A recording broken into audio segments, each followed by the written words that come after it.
Hello friends, welcome back to my YouTube channel. મારું નામ છે કિંજલ અને આજે હું લઈને આવી છું ચોમાસા સ્પેશિયલ બટેટા વડાની રેસીપી.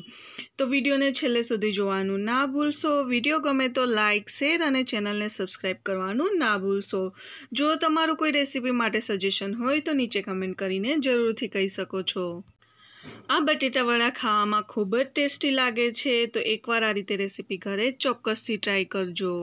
તો ચલો એની રેસીપી સ્ટાર્ટ કરીએ.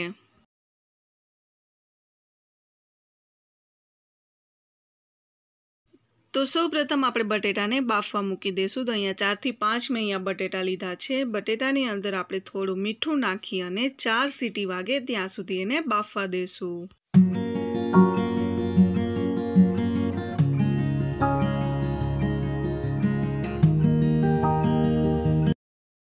તો તમે અહીંયા જોઈ શકો છો 4 સીટી વાગ્યા પછી અહીંયા બટેટા એકદમ સારી રીતે વફાઈ ગયા છે. તો આપણે એને ફોલીને એક વાસણની અંદર કાઢી લેશું અને આ રીતે તમે જોઈ શકો છો આપણે એને મેશ કરી લેશું.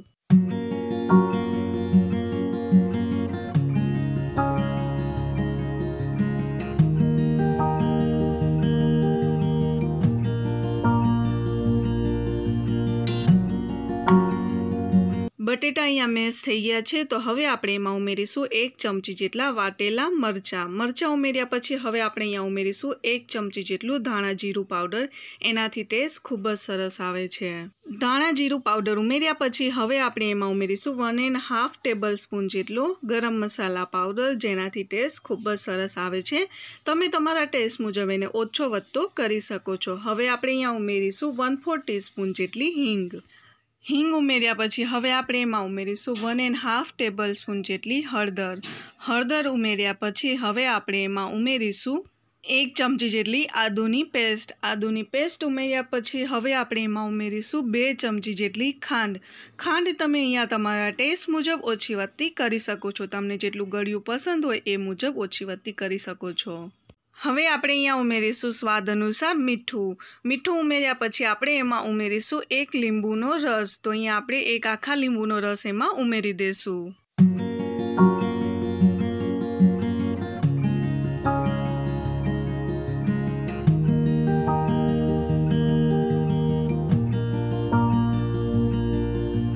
હવે આપણે અહીંયા ઉમેરીશું 1/4 ટેબલ સ્પૂન જેટલો લાલ મરચાંનો પાવડર ઉમેર્યા પછી હવે આપણે એમાં ઉમેરીશું કોથમરી. તો કોથમરીને આપણે ધોઈ અને આ રીતે કટ કરીને ઉમેરી દઈશું.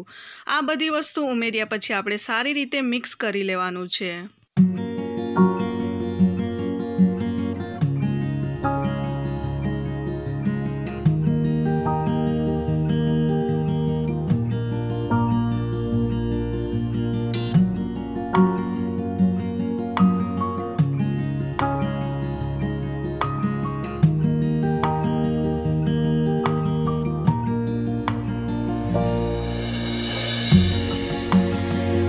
તો તમે અહીંયા જોઈ શકો છો મસાલો સારી રીતે મિક્સ થઈ ગયો છે. તો હવે આપણે હથેળીની અંદર થોડું તેલ લગાવીને વડા આ રીતે બનાવી લેશું. તો તમે જોઈ શકો છો હથેળીમાં તેલ લગાવી લીધું છે.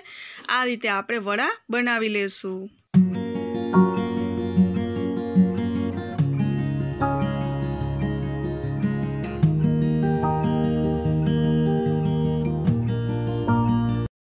તો હવે આપણે લોટ બાંધવાની તૈયારી કરી લેશું. તો સૌપ્રથમ એક વાસણની અંદર 2 કપ ચણાનો લોટ લીધો છે.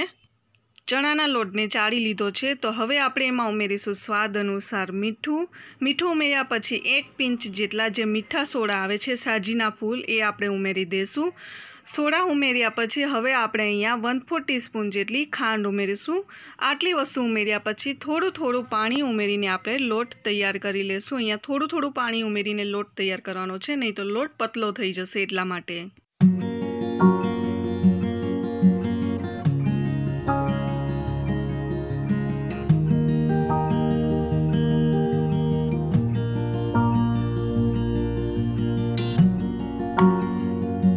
તો તમે અહીંયા જોઈ શકો છો લોટની જે કન્સિસ્ટન્સી છે એ આટલી રાખવાની છે. તો લોટનું મિશ્રણ અહીંયા તૈયાર થઈ ગયું છે. તો હવે જે આપણે ગોળી બનાવીને રાખેલી છે એ આપણે આમાં આ રીતે ઉમેરી દઈશું અને સાઈડમાં આપણે તેલ પણ ગરમ મૂકી દીધું છે.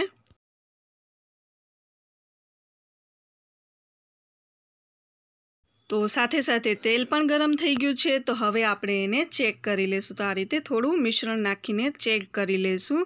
તો તેલ અહીંયા બરાબર ગરમ થઈ ગયું છે. તો હવે જે બટેટા વડા છે આ રીતે આપણે તેલમાં મૂકતા જઈશું.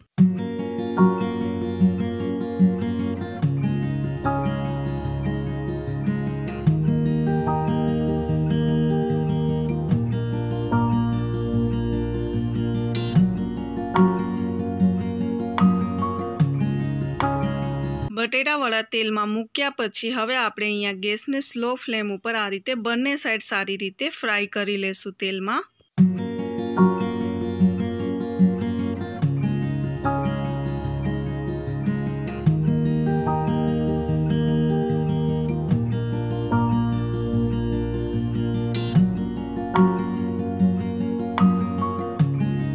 બટેટા વડા તેલમાં સારી રીતે ફ્રાય થઈ ગયા છે. તો એક ડીશની અંદર આપણે એને કાઢી લેશું. જો તમારે બટેટા વડા વધારે ક્રિસ્પી કરવા હોય તો જે આપણે ચણાના લોટનું મિશ્રણ બનાવેલું હતું એની અંદર તમે થોડો ચોખાનો લોટ પણ ઉમેરી શકો છો. તો હવે આપણે આ જ રીતે બીજા બધા બટેટા વડા છે એને ફ્રાય કરી લેશું.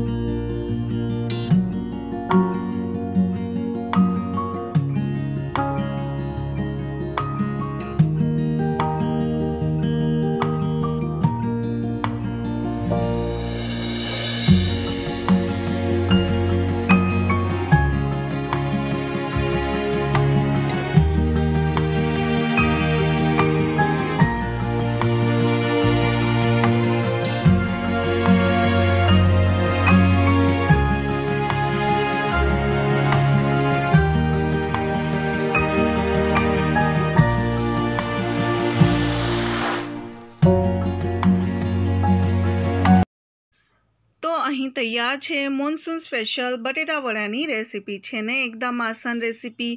બટેટા વડાને મેં અહીંયા આંબલીની ચટણી તથા ગ્રીન ચટણી સાથે સર્વ કર્યા છે. ગરમ ગરમ ખાવાની ખૂબ જ મજા આવે છે. એકવાર આ રીતે રેસીપી ઘરે ચોક્કસથી ટ્રાય કરજો. અને તમને મારી આ રેસીપી કેવી લાગી એ નીચે કમેન્ટ કરીને જરૂરથી કહી શકો છો.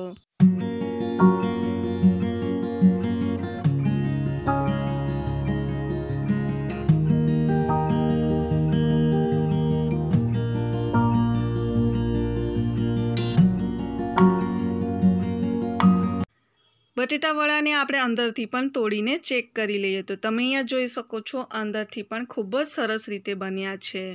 તો છે ને એકદમ આસાન અને સરળ રેસીપી. તો ચલો મળીએ નેક્સ્ટ વિડીયોમાં નવી રેસીપી સાથે. ત્યાં સુધી બાય.